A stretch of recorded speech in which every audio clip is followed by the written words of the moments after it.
오늘 우리에게 주신 하나님 말씀은 요나서 4장 10절과 11절 말씀입니다. 요나서 4장 10절 11절 말씀, 제가 가진 성경으로 구약 성경 1291쪽에 있습니다. 요나서 4장 10절 11절 말씀을 이제 제가 봉독하겠습니다. 이 말씀을 봉독할 때에 살아계신 우리 하나님의 음성을 다 함께 들으실 수 있기를 바랍니다. 하나님의 말씀입니다. 여호와께서 이르시되 내가 수고도 아니하였고 재배도 아니하였고 하룻밤에 났다가 하룻밤에 말라버린 이 박넝쿨을 아꼈거든. 하물며 이 큰 성읍 니느웨에는 좌우를 분별하지 못하는 자가 12만여 명이요 가축도 많이 있나니 내가 어찌 아끼지 아니하겠느냐 하시니라. 아멘. 여러분, 예정론이라고 들어보셨죠? 여러분이 생각하는 예정론은 어떤 겁니까? 예전에 이제 많이 오해했던 게 뭐냐면 구원받을 사람, 구원받지 못할 사람, 이게 선택 이제 정해져 있다, 이게 예정론이다 생각하시는 분들이 의외로 많더라고요. 여러분, 그런데 여기에 동의하십니까? 만약에 그렇다 그러면 이건 예정론은 운명론처럼 되는 거죠. 태어날 때부터 구원받을 사람이 정해져 있고 구원 못 받을 사람이 정해져 있다 그러면 우리가 살아가면서 하는 모든 일들이 사실 의미가 없어집니다. 노력해서 열심히 살 이유도 없고, 사실 더 심하게 이야기하면 예수님께서 이 땅에 오실 이유도 사실 없습니다. 구원받을 사람이 정해져 있고 구원받지 못할 사람이 정해져 있는데 예수님이 이 땅에 오셔가지고 십자가에 오르실 이유가 없는 거죠. 이게 예정론일까? 이게 진짜 하나님의 마음일까? 그런 생각이 들어요. 먼 이야기 같지만 그러면 다시 한번 질문을 던져볼까요? 구원받을 사람과 구원받지 못할 사람이 정해져 있다고 쳐요. 그러면 여러분들은 어디에 속한다고 생각하십니까? 여러분들은 구원 받는 쪽에 속하세요? 아니면 나는 구원 못 받는 쪽에 속한다고 생각하세요? 우리의 바람은 그렇죠, 구원 받는 거예요. 그런데 만약에 나중에 죽어 천국 문턱까지 갔는데 하나님이 너는 구원받기로 선택 못 받았어, 이러면 어떠실 거예요? 어떠실 것 같으세요? 여러분, 그러면 이 자리에 우리가 와 있는 것 자체가 참 억울한 일 아닙니까? 이 시간에 차라리 산으로 들러 가야죠. 그렇죠? 우리가 뭐 하려고 주일날 이 시간에 와서 예배하고 이 귀한 시간을 하나님 앞에 드리면서 예배하겠습니까? 누군가는 구원받고 누군가는 구원 안 받고, 이게 정해져 있는 게 예정론일까? 이게 진짜 하나님의 마음일까? 이런 생각이 들어요. 그리고 만약에 그게 정해져 있다 그러면 우리가 전도할 이유도 없습니다. 화요 전도반, 토요 전도반 이제 이번 주부터 쉬셔도 됩니다. 그렇죠? 전도할 이유가 없는 거죠. 선교사님들이 모든 것 다 버리고 선교지로 가서 선교할 이유도 없습니다. 전도하고 선교할 이유가 없는 거죠. 왜냐하면 구원받을 사람 다 정해져 있으니까, 구원받지 못할 사람 정해져 있으니까. 그런데 진짜 하나님께서 그렇게 하셨을까? 이런 말입니다. 에베소서 1장 4절 5절 말씀이 있는데요, 제가 읽어드리겠습니다. 곧 창세 전에 그리스도 안에서 우리를 택하사 우리로 사랑 안에서 그 앞에 거룩하고 흠이 없게 하시려고 그 기쁘신 뜻대로 우리를 예정하사 예수 그리스도로 말미암아 자기의 아들들이 되게 하셨으니. 아멘. 한 가지 말씀드릴 게, 제가 설교할 때는 본문을 띄우지 않습니다. 들으시라고요. 네, 원래 성경 말씀이 구전되어 왔잖아요. 그러다가 후대에 이렇게 기록돼서 저는 할 수 있으면 말씀 시간에는 자막을 띄우지 않고 제가 인용하는 성경 구절들은 읽어드릴 테니까 그 말씀에 좀 귀를 기울여 보길 바라서 제가 띄우지 않습니다. 그러니까 잘 들으셔야 됩니다. 다시 한번 읽어드릴게요. 에베소서 1장 4절 5절. 곧 창세 전에 그리스도 안에서 우리를 택하사 우리로 사랑 안에서 그 앞에 거룩하고 흠이 없게 하시려고 그 기쁘신 뜻대로 우리를 예정하사 예수 그리스도로 말미암아 자기의 아들들이 되게 하셨으니. 아멘. 여러분, 뭐라고 말씀하냐면 하나님께서 창세 전에 그리스도 안에서 우리를 택하셨다고 말씀하세요. 하나님의 기쁘신 뜻대로 우리를 창세 전에 그리스도 안에서 택하셨다. 왜요? 하나님의 아들들이 되게 하시려고 택하셨대요. 그러니까 하나님께서 창세 전에 앞으로 태어날 사람들 중에 구원받을 사람, 구원 못 받을 사람, 이렇게 택해서 나누어 놓은 것이 아니라 예수 그리스도를 통해서 우리가 구원받아 하나님의 아들들이 될 것을 이미 예정해 놓으셨다는 겁니다. 택해 놓으셨다는 거예요. 이게 하나님이 말씀하신 예정입니다. 구원받을 사람, 못 받을 사람 나눠 놓은 것이 예정이 아니라 하나님께서는 우리가 죄 가운데 살 것을 잘 아셨기 때문에 우리가 태어나기도 전에, 창세 전에 예수님을 통해서 우리를 구원하실 것을 예정해 놓으셨대요. 그게 하나님의 마음이라는 겁니다. 여러분, 누구까지 구원하기로 예정하셨을까요? 요한복음 3장 16절 시작.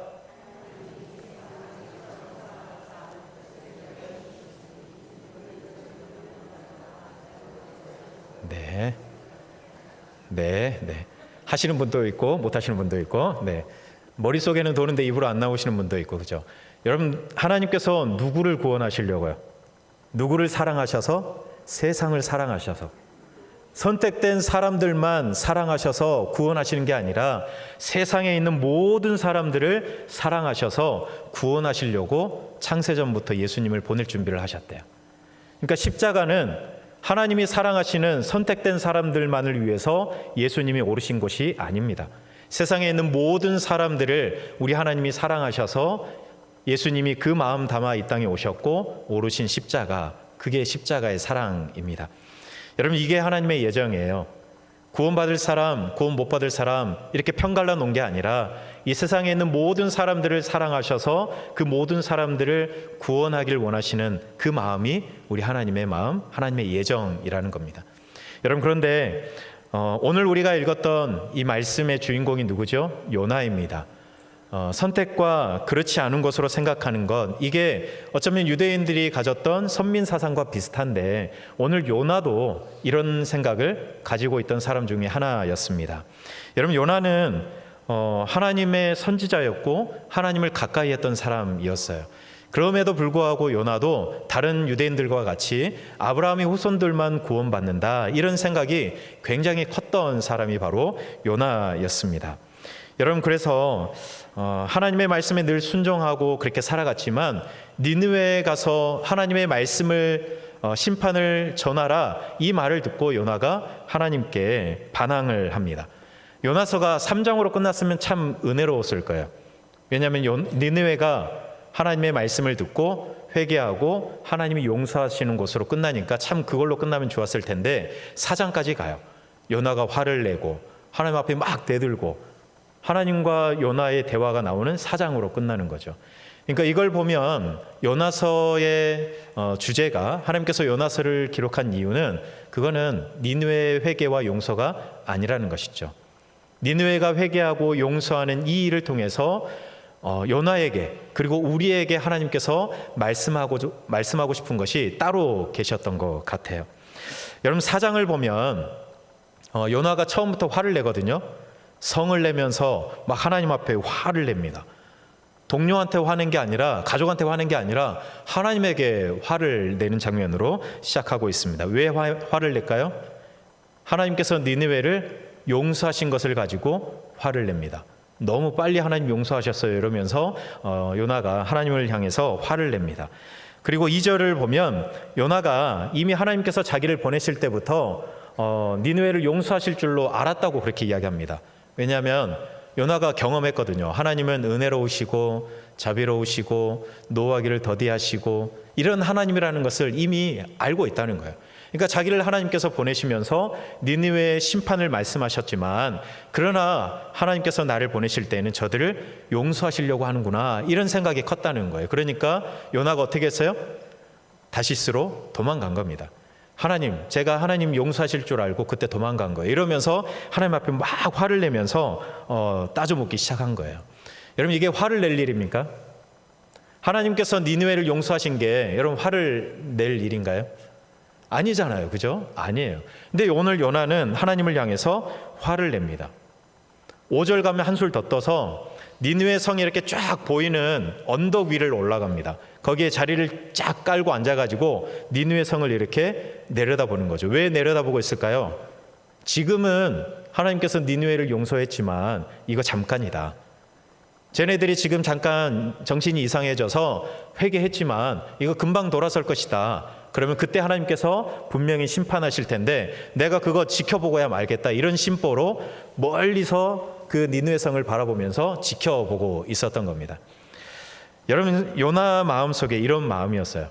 40일이 지나면 하나님께서 이 성읍을 심판하실 거라고 자기가 외쳤던 것처럼 하나님이 지금 잠깐 용서하셨지만 다시 심판하셔야 됩니다. 이런 마음이 컸던 사람이 바로 요나였습니다. 왜요? 니느웨가 이방인이기도 하지만 자기의 적국이거든요. 북이스라엘을 무너뜨리려고 하는 적국이었기 때문에 요나는 그 니느웨 성읍이 용서받는 것을 볼 수가 없었던 겁니다. 그래서 하나님께 막 따져 묻기 시작한 거예요. 여러분, 이런 심보를 요나가 가지고 있었기 때문에 우리 하나님께서는 요나에게 알려주고 싶었던 게 있어요. 그래서 오늘 박농쿨을 가지고 하나님께서 말씀을 이어가십니다. 여러분, 박농쿨 어느 날 주셨다가 갑자기 시들게 하시는 거예요. 그랬더니 또 요나가 화를 내기 시작합니다. 지금 요나는 건들면 안 돼요. 어떻게든 지금 화낼 그런 마음으로 지금 준비하고 있거든요. 박농쿨이 사라지니까 요나가 또 하나님 앞에 화를 냅니다. 이제는 내가 성내는 것이 옳다고 이야기하면서 막 하나님께 화를 내고 박농쿨로 말미암아 내가 성내는 것이 옳습니다 막 이러면서 이제 이야기하는 거죠. 여러분, 여기에 대한 이 요나에 대한 하나님의 대답이 바로 오늘 우리가 읽었던 10절과 11절 말씀이에요. 다시 한번 들어보시겠습니까? 여호와께서 이르시되 내가 수고도 아니하였고 재배도 아니하였고 하룻밤에 났다가 하룻밤에 말라버린 이 박농쿨을 아꼈거든. 하물며 이 큰 성읍 니느웨에는 좌우를 분별하지 못하는 자가 12만여 명이요 가축도 많이 있나니 내가 어찌 아끼지 아니하겠느냐 하시니라. 우리 하나님의 대답입니다. 여러분, 박농쿨이 자라서 요나를 시원하게 해주었지만 여러분, 요나가 씨앗을 심었습니까? 그렇지 않잖아요. 그죠? 요나가 그 박농쿨이 자라는 데 있어서 뭐 물 한 번 준 적도 없습니다. 어느 날 갑자기 자라가지고 요나의 머리를 시원하게 해주었던 거예요. 그런데 어느 날 그게 사라졌다고 해서 요나가 화를 내는 거예요. 여러분, 니느웨 사람들은 어떤 사람들입니까? 하나님이 만드신 사람이에요. 하나님이 이 땅에 있는 모든 사람들을 만드셨잖아요. 하나님께서 이 땅에 있는 모든 가축들도 하나님이 만드셨어요. 그런데 니느웨 성에는 하나님이 만드신 하나님의 사람들 12만여 명도 있고 가축도 이렇게 많이 있는데, 그런데 내가 아끼는 것이 요나야 옳지 않냐? 우리 하나님께서 그렇게 말씀하시는 거예요. 너는 화를 내면서 왜 나에게 용서하냐고 이야기하는데, 그런데 너는 한 번도 심지도 않고 가꾸지도 않았던 그 박농쿨 가지고도 이렇게 화를 내는데 내가 그 12만 명이 넘는 사람들을 만들었고 내가 지금까지 보호해 왔는데 내가 그 사람들을 아끼는 게 당연한 게 아니야? 옳지 않아? 이러면서 하나님께서 요나에게 물어보시는 거예요. 너희들만 구원받고 이방인들은 구원 못 받는 게 그게 진짜 너희들이 원하는 거야? 내가 진짜 저들까지도 용서하고 저들도 구원하는 것이 내 마음인데 이런 내 마음이 요나야 옳지 않냐? 이렇게 하나님께서 요나에게 물어보시는 거예요. 여러분, 뭐가 옳습니까? 우리는 알잖아요. 그렇죠? 만약에 요나서 4장 11절로 끝났지만 12절이 기록된다 그러면 어떻게 기록할까요? 하나님이 물어보셨으니까 이제 요나가 대답해야 될 거 아니에요. 에이, 하나님 그래도 그건 아니죠. 이렇게 요나가 대답했을까요? 하나님, 생각해 보니까 그게 맞네요. 하나님이 만드신 저 이방 사람들도 결국에 하나님께서 사랑하시는 사람들이고 하나님이 아끼시는 사람들인데, 그런데 하나님께서 저들도 구원하시는 게, 용서하시는 게 맞습니다. 하나님, 제 생각이 좁았습니다. 요나가 이렇게 혹시 대답하지 않았을까요? 저는 그렇게 대답했을 것 같은데 여러분들 어떻게 생각하십니까? 여러분, 그래서 요나서의 핵심은 4장 12절이라고도 말할 수 있습니다. 하나님께서 요나에게 요나야 내가 저들을 아끼는 것이 옳지 않냐? 이렇게 물어보셨을 때 요나가 네 주님, 주님께서 저들을 아끼시는 것이 옳습니다. 맞습니다. 이렇게 대답한 요나의 대답이 우리의 대답이 되어야 한다는, 이게 요나서의 핵심이 아닌가 그렇게 생각돼요. 여러분, 우리가 하나님의 일을 하지만 요나가 하나님의 일을 했지만 이런 하나님의 마음을 제대로 알지 못했어요. 하나님은 은혜로우시고 자비로우시고 노하기를 더디하시는 하나님이시지만 그러나 그거를 자기들한테만 적용했어요. 이 땅에 있는 수많은 사람들을 향한 하나님의 마음인데, 그런데 요나는 그런 하나님의 마음을 오해하고서 일을 했던 거죠. 혹시 우리도 그런 건 아닌지 모르겠어요. 우리도 하나님을 예배하고 우리도 하나님이 부르시는 그 자리에서 또 섬기고 봉사하고 살아가지만, 그런데 우리 하나님의 그 마음을 오해하고 있을 때가 없는 것은 아닌가. 혹시 우리에게 오늘 오셔서 어찌 아끼지 아니하겠느냐, 우리 주님이 그렇게 물어보시면 여러분들은 어떻게 대답하시겠어요?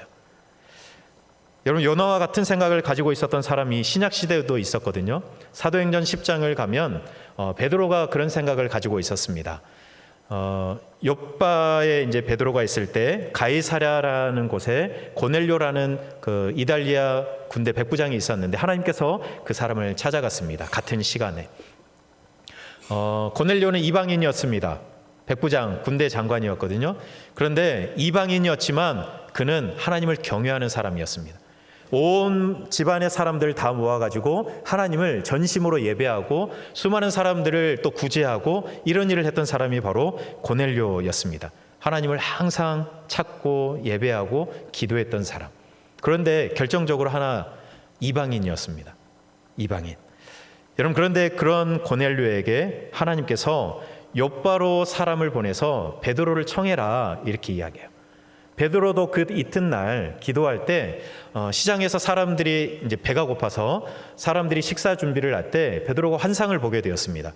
하늘로부터 큰 그릇이 내려오는데 그 안에 각종 짐승이 있었습니다. 네 발 달린 거, 날아다니는 거, 기어다니는 거, 이런 것들이 있었어요. 그런데 가만히 보니까 이게 못 먹을 짐승이에요. 하나님께서 구약 시대에 주셨던 그 율법을 놓고 볼 때 이거는 먹을 수 없는 음식이었어요. 그런데 하나님께서 그것을 내려보내면서 베드로야 먹어라 이렇게 이야기하는 거예요. 베드로가 뭐라고 이야기했을까요? 하나님, 저 못 먹습니다. 하나님, 이거 속되고 깨끗하지 않기 때문에 하나님, 제가 먹을 수 없습니다. 그렇게 이야기하는 거예요. 3번 하나님께서 이야기하시고 3번 베드로가 다 거절했습니다. 그런데 어쨌든 베드로가 그런 하나님의 환상을 보고, 그런데 그 순간 고넬료가 보낸 사람이 찾아왔기 때문에 어떤 의미인지는 몰랐지만 그 사람을 하나님의 말씀 따라서 찾아갔습니다. 그런데 베드로의 속에 어떤 생각이 있었는지를 고넬료와 그 집안에 있는 사람들을 처음 만났을 때 했던 이야기를 들어보니까 딱 알겠어요. 베드로가 뭐라고 이야기하냐면 유대인이 이방인과 교제하고 가까이 하는 것은 위법이다, 옳지 않다 이렇게 이야기해요. 그러니까 베드로 생각 속에 있었던 생각은 뭐예요? 이방인들을 상대하면 안 된다. 이방인들과 함께 교제하고 하면 안 된다. 더 이 이야기를 확장해 보면 이 이후에 베드로가 그날 밤에 복음을 전했을 때 그 집에 있는 모든 사람들이 성령을 받았습니다. 그전에는 베드로가 어떻게 생각했냐면 성령은 유대인들은 받을 수 있어도 이방인들은 받을 수 없다 이렇게 생각한 거죠. 그래서 거기도 가려고 생각도 안 했고 또 처음 갔을 때에도 그렇게 이야기한 겁니다. 유대인이 이방인을 가까이 하는 것은 옳지 않다. 그런데 그날 밤에 깜짝 놀란 거죠. 아, 성령께서, 우리 하나님께서 이방인과도 함께 하는구나. 성령께서 이방인에게도 임재하시는구나. 이거를 깨달아 알게 된 겁니다. 여러분, 요나는 니느웨 사람들이 자기들의 대적이기도 하고 이방인이었기 때문에 절대로 그들이 구원받으면 안 된다고 생각했습니다. 베드로는 자기가 유대인이기 때문에 이방인에게는 절대로 성령이 임하면 안 된다고 생각했습니다. 만나도 안 된다고, 그것은 옳지 않다고 생각했었어요. 그런데 그들의 편견을 오늘 하나님께서 깨뜨려 주시는 거예요. 내가 이방인을 구원하는 게 옳지 않냐, 요나야? 베드로야, 내가 이방인들에게 성령을 주는 것이 옳지 않냐? 예수님께서, 우리 하나님께서 그렇게 물어보시는 거예요. 질문하시는 겁니다. 여러분, 옳지 않습니까? 이방인들을 구원하시고 이방인들을 용서하시는 게 그런 하나님의 마음이 여러분 옳은 겁니까? 옳지 않은 겁니까? 옳은 거죠. 그렇죠? 여러분, 그런데 수많은 사람들에게 이런 편견이 있었어요. 그래서 예수님께서도 오셔서 어떤 사람들을 만났냐면 창녀, 거지, 세리, 원수된 사람들, 이런 사람들을 만나셨어요. 누구든 만나셨어요. 왜요? 저 사람들은 구원 못 받을 사람이 아니라 저들까지도 구원하시려는 게 하나님의 마음이라는 것을 예수님이 삶으로 보여주신 겁니다. 저들은 구원 못 받을 사람이 아니야. 내가 세리를 만나는 것이, 그들의 집에 들어가는 것이 옳지 않냐? 예수님이 물으시면서 그 집에 들어가신 겁니다. 저들을 구원하는 것이 하나님의 뜻이다. 저들을 만나는 것이, 그래서 저들을 회복시키는 것이 그게 옳은 일이다라고 우리 주님이 말씀해 주신 거예요. 여러분, 어찌 아끼지 아니하겠느냐. 여러분, 이런 하나님의 마음이 오늘 우리에게 새겨졌으면 좋겠습니다. 살아가다 보면 그런 사람들이 있어요. 저 사람들은 용서 안 받았으면 좋겠다. 그런 사람이 있죠, 솔직히. 없나요? 감사합니다. 없어서. 솔직히 살아가다 보면 저 사람 진짜 용서 받으면 안 돼. 저 사람 그냥 쭉 저대로 살아가다 지옥이나 가버려라. 이런 생각이 드는 사람 왜 없겠어요? 정말 미워 죽겠는 사람 왜 없어요? 있죠. 그런데 하나님께서 오늘 여러분들에게 가서 그 사람 한번 안아줘 이러면 어떠시겠어요? 하나님은 은혜로우시고 자비로우시고 노하기를 더디하시는 하나님이니까 내가 가서 안아주면 저 사람 용서할 텐데, 이런 생각이 들지 않겠어요? 그럼 여러분 어떻게 하시겠습니까? 네. 다시스로 도망가시겠어요? 배를 타고 하나님이 물고기를 준비하고 계십니다. 네. 여러분, 그런 마음이 우리에게 들 수 있어요. 그런데 하나님의 옳은 마음은 뭐냐? 용서받지 못할 사람은 없다는 거예요. 가서 용납해라. 가서 사랑해 주어라. 그게 하나님의 마음입니다. 어찌 아끼지 아니하겠느냐. 이게 우리를 향한 하나님의 마음일 뿐만 아니라 이 세상을 살아가는 모든 사람들을 향한 하나님의 마음입니다. 여러분, 교회에 오실 때 마음이 편하세요? 아니면 조금 불편하세요? 편하시죠? 다행입니다. 네. 불편하신 분이 있을까 봐. 그런데 모르긴 몰라도 저랑 1대1로 대화하면 불편하신 분이 조금 있을지도 모르겠어요. 왜 불편할까요? 하나님 때문이 아니에요. 누구 때문에 그래요? 그렇죠? 네. 여러분, 우리 공동체는 우리 주 안에서 한 가족이 되었잖아요. 그러면 하나님께서 내가 너를 어찌 아끼지 않겠냐, 내가 너를 많이 아낀다 말씀하시는 그 하나님의 말씀을 담아, 마음을 담아서 서로를 바라보면서 아껴주셔야 됩니다. 여러분, 서로 아끼십니까? 네, 서로 아껴주셨으면 좋겠어요. 우리 교회 오실 때 우리 가족이잖아요. 주 안에서 한 가족 된 사람들, 우리 교회에 들어오실 때 만나면 얼굴로 다 인사하세요? 인사하십시오. 우리 가족이니까. 하나님이 아끼시는 분들이세요. 뿐만 아니라 우리 교회에 누군가가 들어오면 그분을 향한 하나님의 마음, 내가 저 사람 참 많이 아껴, 이런 하나님의 마음을 기억하면서 많이 아껴주셨으면 좋겠습니다. 사랑해 주셨으면 좋겠어요. 여러분, 교회는요, 그리고 사람들이 모여있는 공동체는 열려 있어야 됩니다. 닫혀 있으면 안 됩니다. 무슨 말이냐, 우리 공동체가 한 10년, 20년 되면 그런 마음이 들 수 있어요. 우리끼리 너무 좋아요. 우리 구역 식구들, 우리 공동체, 아까 등산 20명으로 한장한다 그랬잖아요. 선착순. 좀 더 하세요. 네. 근데 20명끼리 한 10년 계속 사람 변화 없이 계속 한다고 생각해 보세요. 그러면 누군가가 들어오면 불편해지는 거예요. 그게 건강한 공동체일까요? 아니에요. 누구든지 들어왔을 때 마음 편할 수 있는 그곳이 바로 교회이고, 그곳이 바로 그리스도인들이 모여있는 공동체가 되어야 하는 겁니다. 누군가가 우리 교회를 찾아왔는데 이 자리에 앉아서 예배했는데 마음이 불편한 거예요. 하나님을 못 만나서가 아니라 뭔가 여기는 내가 있을 곳이 아닌가 보네, 이런 생각이 들면 우리가 잘못하고 있는 거죠. 여러분, 교회는 누구든지 들어올 수 있는 곳이어야 합니다. 교회는 누구나 용납할 수 있는 곳이 되어야 합니다. 왜냐하면 우리 하나님은 이 땅에 있는 그 누구도, 한 사람도 예외 없이 다 아끼시거든요. 내가 어찌 아끼지 아니하겠느냐, 이게 하나님의 마음이거든요. 우리 모두에게 이런 마음이 있었으면 좋겠습니다. 그래서 우리 교회가 누구나 들어왔을 때 마음 편하고 진짜 우리 교회의 가족이 되었다는 느낌이 들 수 있는 그런 따뜻한 공동체가 되었으면 좋겠습니다. 여러분의 구역이 그런 구역이 되었으면 좋겠고, 여러분이 속한 공동체가 그런 공동체가 되었으면 좋겠습니다. 누구든 환대할 수 있는. 여러분, 그러면요, 그 안에서 하나님을 만나고 사람들을 통해서 그 하나님의 마음을 전달받으면 그 모임 안에서 회복이 일어나요. 위로가 있고 하나님의 만져주시는 그 은혜를 경험하게 되는 겁니다. 하나님께서 직접 해주실 수도 있지만 내 옆에 있는 내 지체를 통해서, 누군가를 통해서 그런 회복도 우리 하나님께서 주신다는 것이죠. 여러분, 어찌 아끼지 아니하겠느냐, 이 하나님의 마음을 여러분 이번 한 주간 동안 마음 깊숙한 곳에 새기면서 살아가시길 바랍니다. 하나님께서 나를 그렇게 아끼신대요. 내가 너를 어찌 아끼지 않겠느냐. 그리고 그 마음으로 이번 한 주간 살아가면서 만나는 모든 사람들을 아끼고 사랑하면서 살아가십시오. 볼 때 딱 얼굴 볼 때 생각하세요. 하나님이 우리한테 이야기하는 거예요. 내가 저 사람 어찌 아끼지 아니하겠느냐. 딱 생각하세요. 아셨죠? 네. 내가 어찌 아끼지 아니하겠느냐. 하나님께서 나를 그렇게 아끼시는 것처럼 저 사람, 저 장로님, 저 권사님, 저 집사님, 또 혹은 우리 직장에서 함께 일하는 내 동료들, 내가 길거리를 지나가면서 만나는 그 사람들, 내가 어찌 아끼지 아니하겠느냐. 우리에게 말씀하시는 그 하나님의 말씀을, 음성을 기억하면서 여러분 이번 한 주간 동안 정말로 하나님의 이 말씀 담아 살아가시는 여러분의 삶이 될 수 있기를 바랍니다.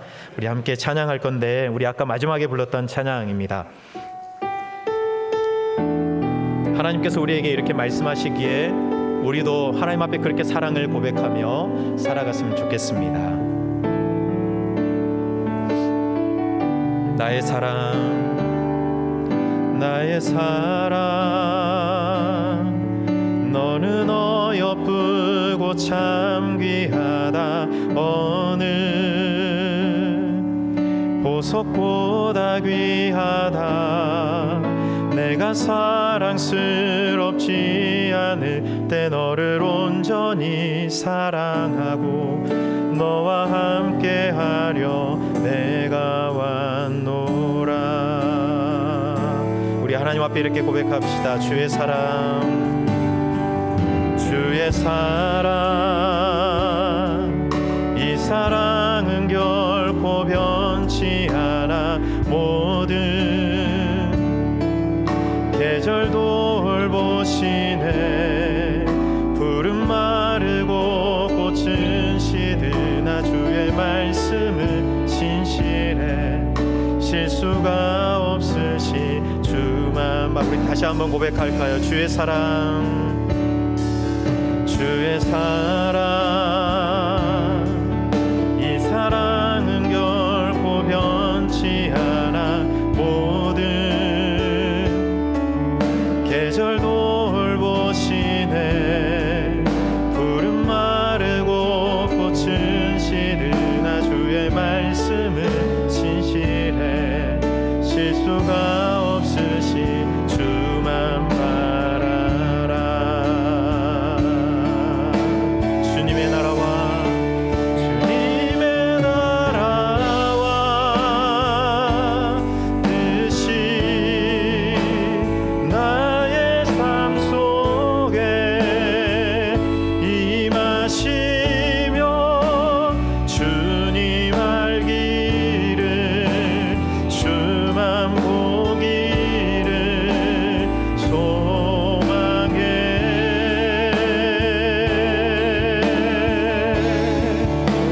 거룩히 살아갈 힘과 두려움 없는 믿음 주신 나의 하나님. 완전한 사랑 찬양. 주님의 나라와 주님의 나라와 뜻이 나의 삶 속에 임하시며 주님 알기를 주만 보기를 소망해.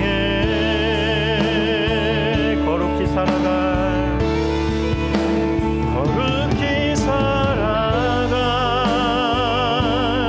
힘과 두려움 없는 믿음 주신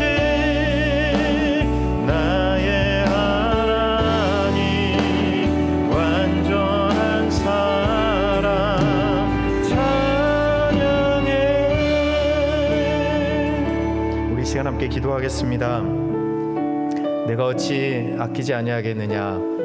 이게 우리를 향한 하나님의 마음입니다. 내가 어찌 아끼지 아니하겠느냐, 이것이 온 세상 살아가는 모든 사람들을 향한 마음입니다. 여러분, 이 마음을 우리의 마음 깊숙한 곳에 하나님 새겨달라고 함께 기도했으면 좋겠습니다. 그리고 하나님께서 나를 이렇게 아끼시는 것처럼 내 가족들, 또 믿음의 가족들, 그리고 내가 살아가면서 만나는 모든 사람들을 주님의 그 사랑으로 사랑하고 아끼며 살아가게 해달라고, 그런 우리 신당 종안교회 되게 해달라고 우리 말씀 기억하면서 함께 기도하겠습니다. 사랑의 하나님, 오늘 우리에게 하나님의 마음을 알려주셔서 감사합니다. 내가 어찌 아끼지 아니하겠느냐, 내가 너를 어찌 아끼지 아니하겠느냐, 네가 만나는 모든 사람들, 그 사람들을 내가 너무나도 아껴서 그들을 사랑하고 그들을 용서하고 내가 그들을 안아주고 싶다라고 말씀하시는 그 하나님의 마음을 우리가 깊이 기억합니다. 하나님께서 나를 아끼시는 것처럼 우리 가족을 우리도 아끼며 사랑하게 해주십시오. 하나님께서 나를 그렇게 아끼고 사랑하신 것처럼 우리 믿음의 가족들을 그렇게 사랑하게 도와주시고, 하나님께서 나를 그렇게 사랑하신 것처럼 그 사랑으로 우리가 만나는 모든 사람들, 내 일터에서 내가 걸어가면서 내가 가는 곳마다 우리가 만나는 모든 사람들을 주님의 그 마음으로 사랑하며 살아갈 수 있는 저희들 되게 인도하여 주시옵소서. 하나님, 우리 교회가, 우리 구역들이, 우리 안에 있는 모든 공동체가 하나님 그런 사랑, 주님의 마음이 가득한 그런 공동체 되길 간절히 소망합니다. 하나님, 그래서 우리가 그렇게 서로 사랑할 때에, 우리가 사랑으로 함께 교제할 때에, 예배할 때에 우리 안에 하나님의 만져주심과 하나님의 치유하심과 하나님의 위로하심이 우리 안에 가득 넘칠 수 있도록 인도하여 주셔서 하나님, 예배가, 우리의 모임들이 정말로 하나님이 기뻐하시는 모임, 예배 공동체 될 수 있도록 하나님 인도하여 주시옵소서. 모든 사람을 구원하고 싶어 하시는 우리 하나님의 마음을 이 시간 우리가 기억합니다. 죄인인 우리를 구원하고 싶으셔서 독생자 예수님을 이 땅에 보내주셨고 십자가에 오르게 하신 하나님의 그 마음, 그 귀한 사랑의 마음을 이 시간 우리가 바라봅니다. 내가 어떤 사람이어도 여전히 나를 아끼시는 우리 하나님의 마음을 우리가 기억합니다. 아직 예수님을 알지 못하고 믿지 못하는 사람들까지도 아끼시는 우리 하나님의 마음을 기억합니다. 내가 어찌 아끼지 아니하겠느냐, 하나님의 이 마음을 우리의 가슴에 새기며 살아가게 해주옵소서. 그래서 우리 신당 종안교회가 누구든 하나님의 이 마음으로 만나게 하시고, 하나님, 그래서 누구든 우리 안에서 함께 예배하며 함께 교제하는 가운데 회복과 치유와 위로와 새 힘을 얻을 수 있는 우리 교회 공동체 되게 인도하여 주시옵소서. 예수님 이름으로 기도드립니다. 아멘.